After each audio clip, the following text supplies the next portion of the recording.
So nice. Thank you very much. That's really nice. Thank you. It's great to be at Trump Tower. It's great to be in a wonderful city, New York. And it's an honor to have everybody here. This is beyond anybody's expectations. There's been no crowd like this. And I can tell you, some of the candidates, they went in, they didn't know the air conditioner didn't work. They sweated like dogs. They didn't know the room was too big. How are they going to beat ISIS? I don't think it's going to happen. Our country is in serious trouble. We don't have victories anymore. We used to have victories, but we don't have them. When was the last time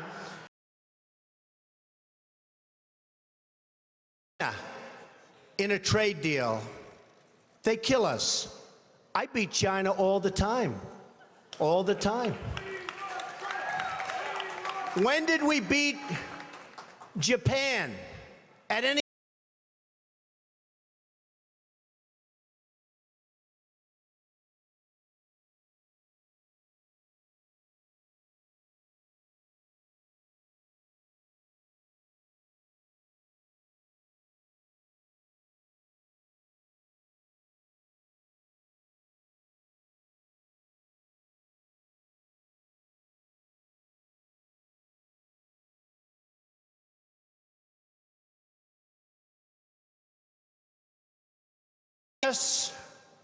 has become a dumping ground for everybody else's problems.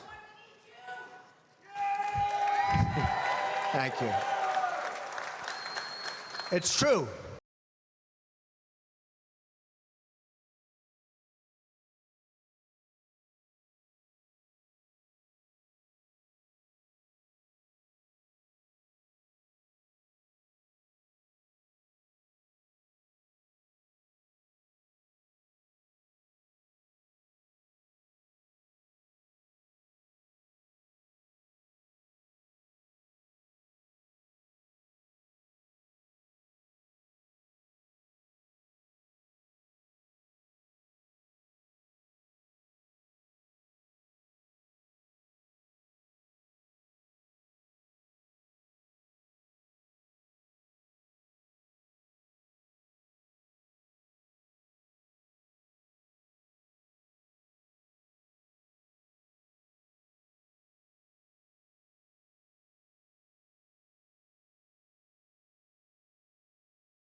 A number of reasons. Number one, the people negotiating it don't have a clue.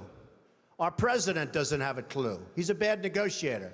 He's the one that did Bergdahl. We get Bergdahl, they get 5 killer terrorists that everybody wanted over there. We get Bergdahl, we get a traitor. We get a no-good traitor, and they get the 5 people that they wanted for years, and those people are now back on the battlefield trying to kill us. That's the negotiator we have. Take a look at the deal he's making with Iran. He makes that deal, Israel maybe won't exist very long. It's a disaster, and we have to protect Israel. But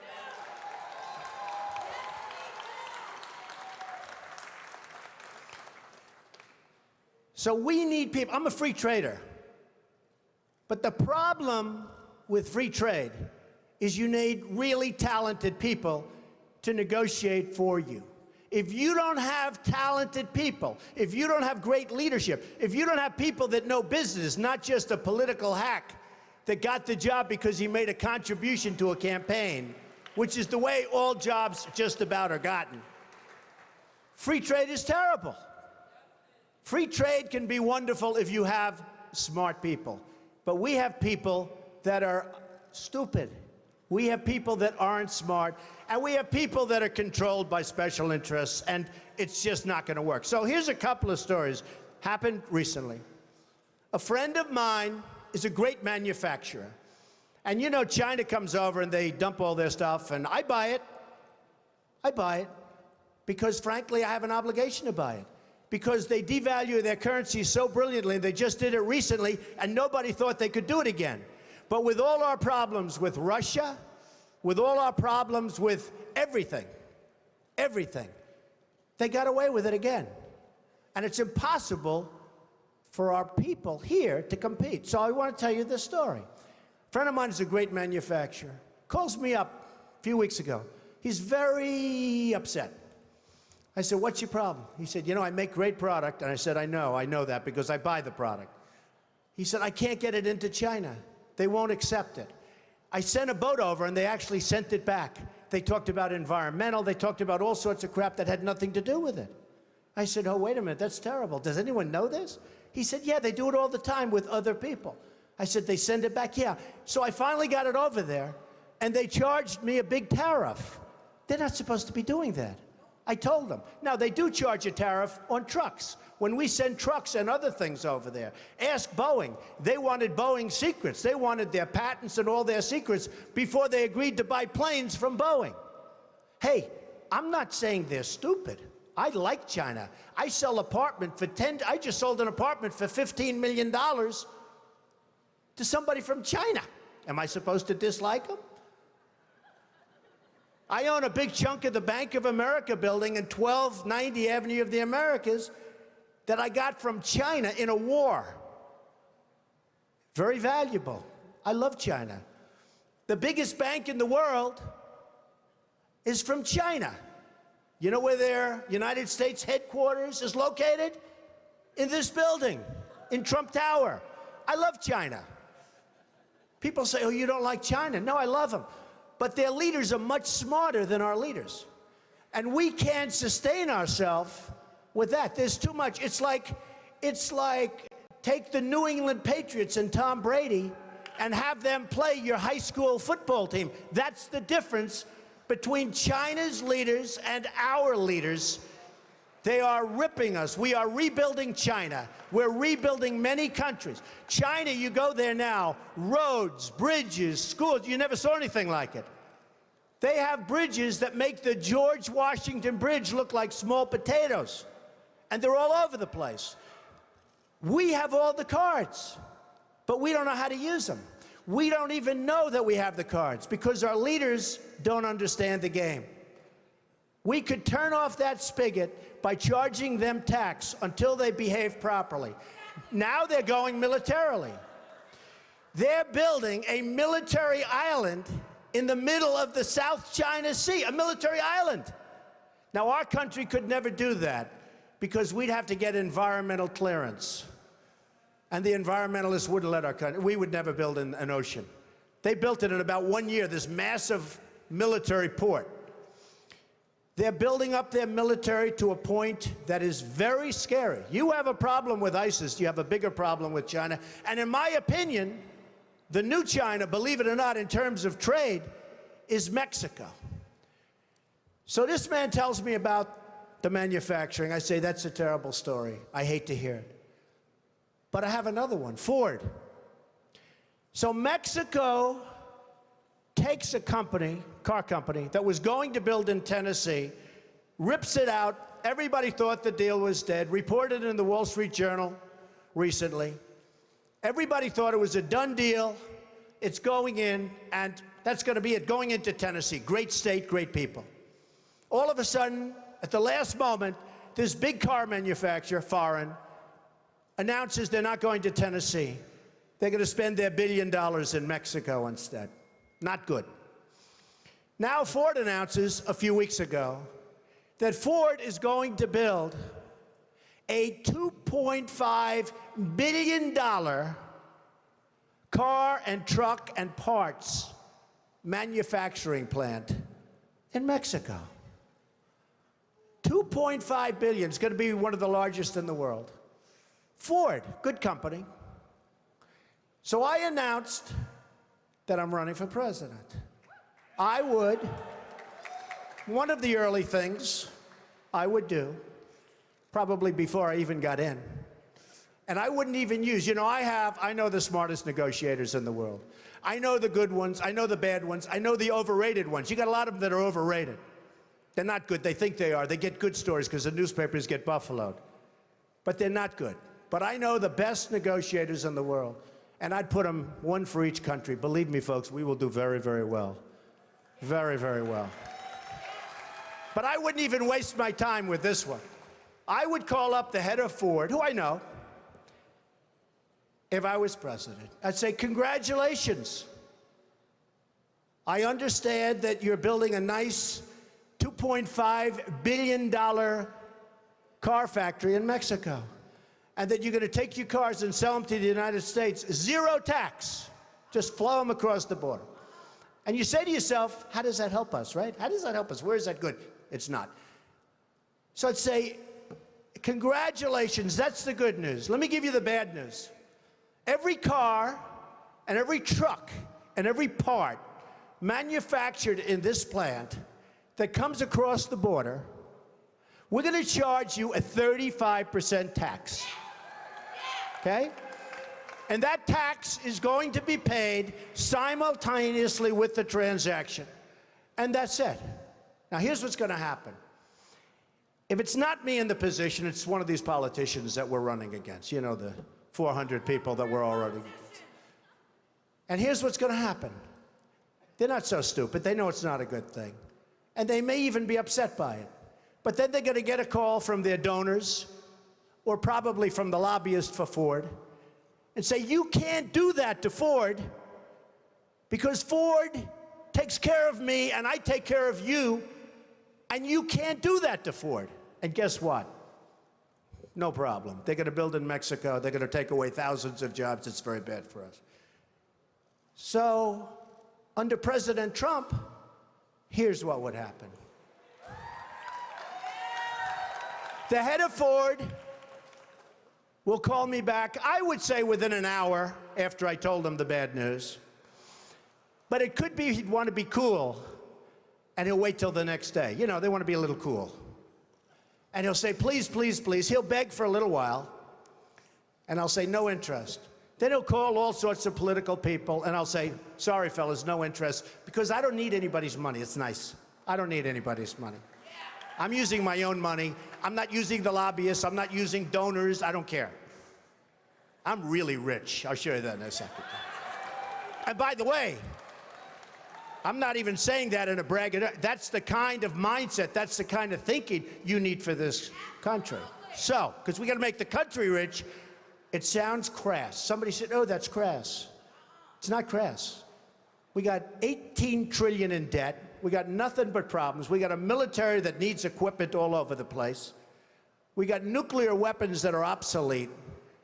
We've got nothing. We got Social Security that's going to be destroyed if somebody like me doesn't bring money into the country. All these other people want to cut the hell out of it. I'm not going to cut it at all. I'm going to bring money in, and we're going to save it. But here's what's going to happen. After I'm called by 30 friends of mine who contributed to different campaigns, after I'm called by all of the special interests and by the donors and by the lobbyists, and they have zero chance at convincing me, zero. I'll get a call the next day from the head of Ford. He'll say, please reconsider. I'll say no. He'll say, Mr. President, we've decided to move the plant back to the United States. We're not going to build it in Mexico. That's it.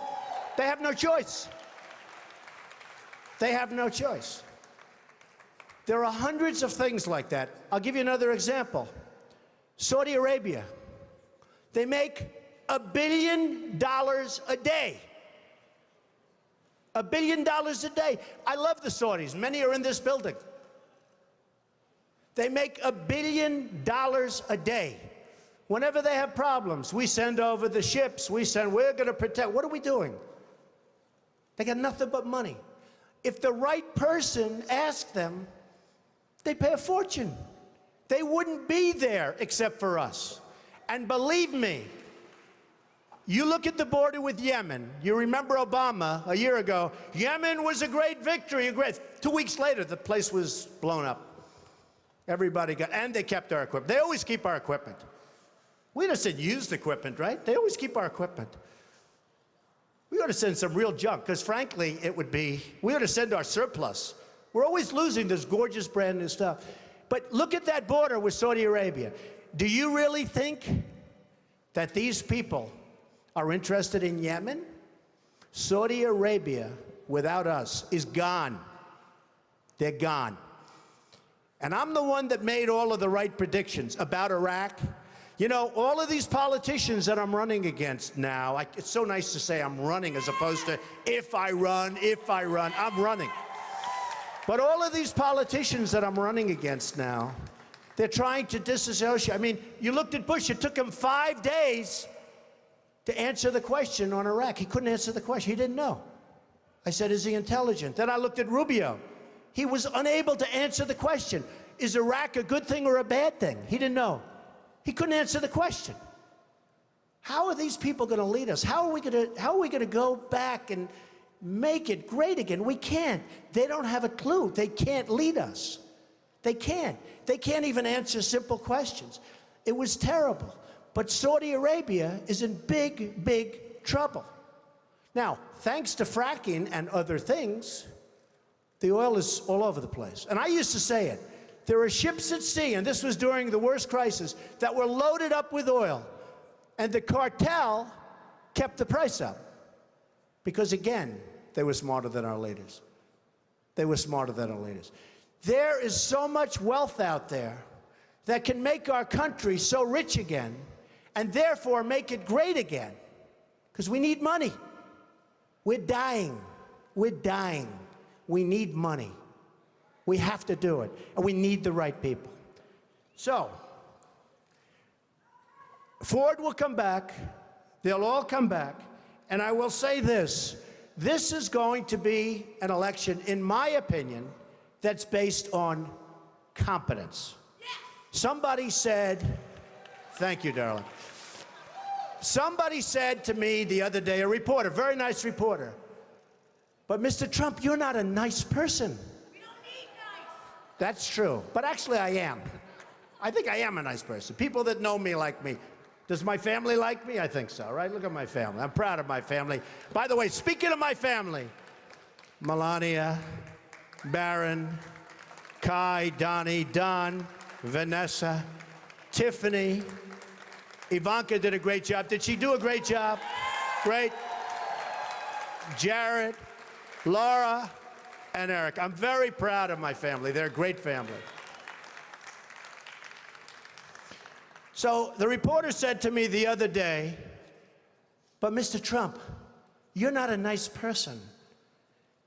How can you get people to vote for you? I said, I don't know. I said, I think that, number one, I am a nice person. I give a lot of money away to charities and other things. I think I'm actually a very nice person. But I said, this is going to be an election that's based on competence. Because people are tired of these nice people, and they're tired of being ripped off by everybody in the world, and they're tired of spending more money on education than any nation in the world, per capita, than any nation in the world. And we're 26th in the world. 25 countries are better than us at education. And some of them are like third world countries. But we're becoming a third world country because of our infrastructure, our airports, our roads, everything.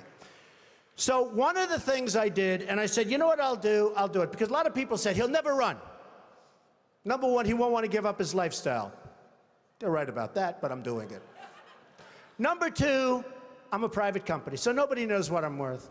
And the one thing is that when you run, you have to announce and certify to all sorts of governmental authorities your net worth. So I said, that's okay. I'm proud of my net worth. I've done an amazing job. I started off, thank you. I started off in a small office with my father in Brooklyn and Queens. And my father said, and I love my father, I learned so much. He was a great negotiator. I learned so much just sitting at his feet, playing with blocks, listening to him negotiate with subcontractors. But I learned a lot. But he used to say, Donald, don't go into Manhattan. That's the big leagues. We don't know anything about that. Don't do it. I said, Dad, I got to go into Manhattan. I got to build those big buildings. I got to do it, Dad. I've got to do it. And after 4 or 5 years in Brooklyn, I ventured into Manhattan and did a lot of great deals. The Grand Hyatt Hotel. I was responsible for the convention center on the West Side. I did a lot of great deals, and I did them early and young. And now I'm building all over the world, and I love what I'm doing. But they all said, a lot of the pundits on television, well, Donald will never run. And one of the main reasons is he's private, and he's probably not as successful as everybody thinks. So I said to myself, you know, nobody's ever going to know unless I run. Because I'm really proud of my success. I really am. I've employed tens of thousands of people over my lifetime. That means medical, that means education, that means everything. So a large accounting firm and my accountants have been working for months because it's big and complex, and they've put together a statement, a financial statement. There's a summary, but everything will be filed eventually with the government, and we don't need extensions or anything. We'll be filing it right on time. We don't need anything. And it was even reported incorrectly yesterday because they said he had assets of $9 billion. So I said, no, that's the wrong number. That's the wrong number, not assets. So they put together this, and before I say it, I have to say this. I made it the old-fashioned way. It's real estate. You know, it's real estate. It's labor, and it's unions good and some bad, and lots of people that aren't in unions, and it's all over the place, and building all over the world. And I have assets, big accounting firm, one of the most highly respected, $9,240 million. And I have liabilities of about 500. That's long-term debt, very low interest rates. In fact, one of the big banks came to me and said, Donald, you don't have enough borrowings. Could we loan you $4 billion? I said, I don't need it. I don't want it. And I've been there. I don't want it. But in 2 seconds, they'd give me whatever I wanted. So I have a total net worth, and now with the increase, it'll be well over $10 billion. But here, a total net worth of $8 billion, net worth, not assets, not liability, a net worth, after all debt, after all expenses, the greatest assets, Trump Tower, 1290 Avenue of the Americas, Bank of America building in San Francisco, 40 Wall Street, sometimes referred to as the Trump building. right opposite the New York Center. Many other places, all over the world. So the total is $8,737,540,000. Now, I'm not doing that to brag, because you know what? I don't have to brag. I don't have to, believe it or not. I'm doing that to say that that's the kind of thinking our country needs. We need that thinking. We have the opposite thinking.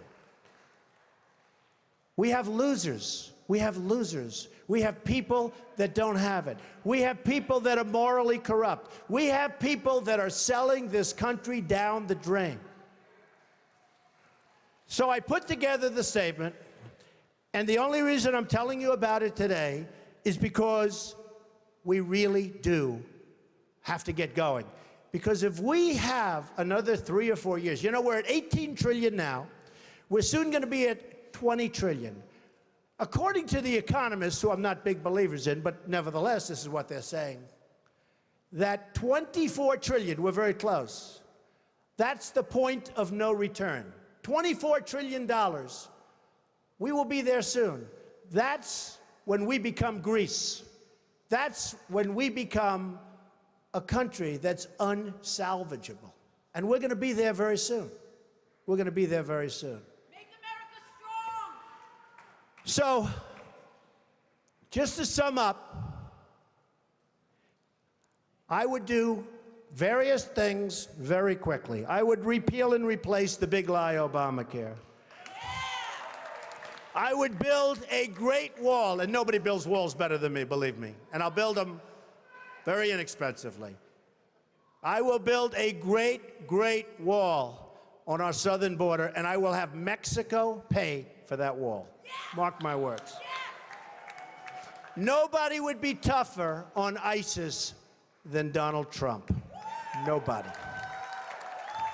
I will find within our military, I will find the General Patton, or I will find General MacArthur. I will find the right guy. I will find the guy that's going to take that military and make it really work. Nobody will be pushing us around.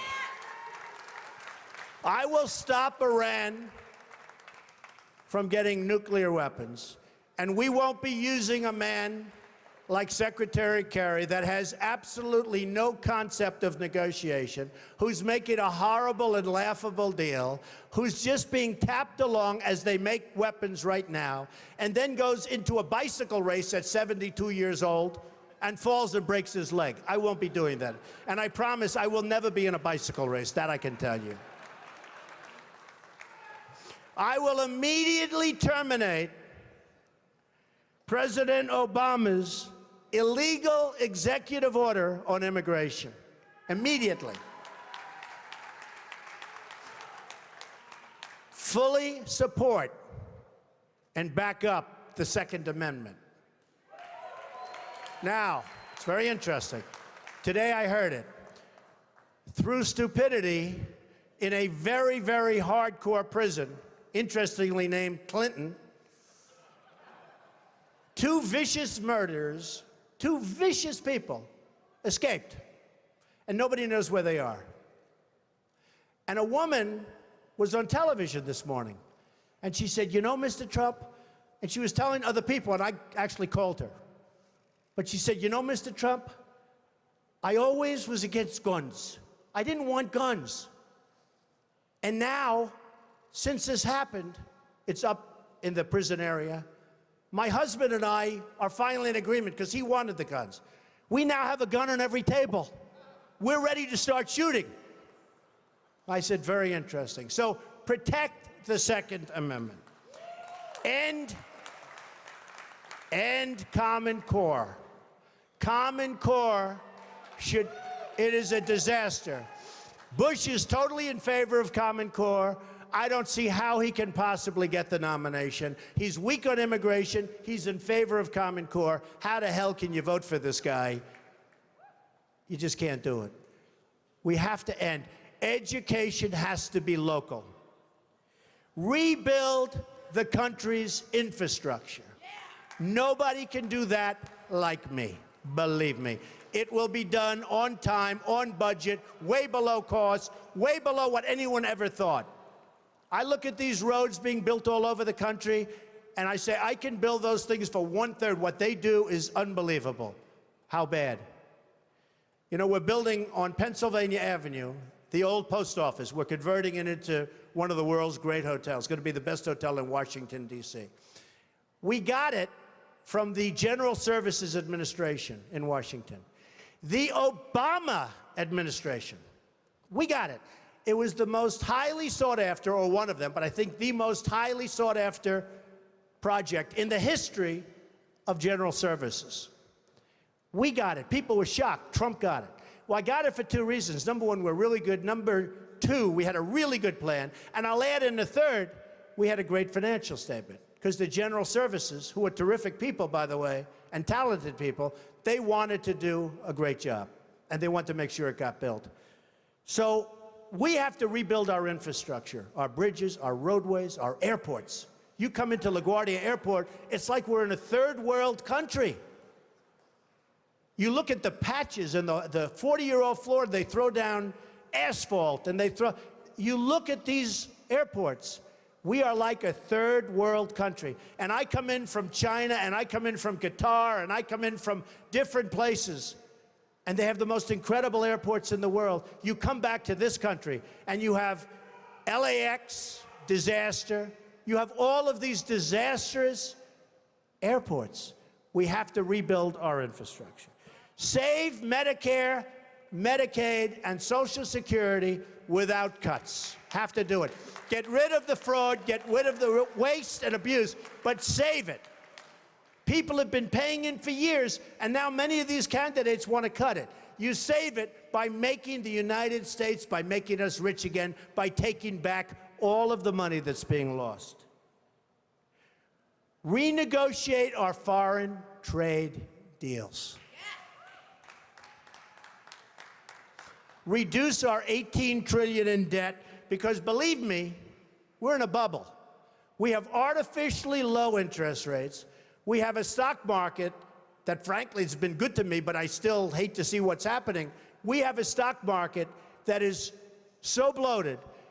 Be careful of a bubble, because what you've seen in the past might be small potatoes compared to what happens. So be very, very careful. And strengthen our military and take care of our vets. So, so important.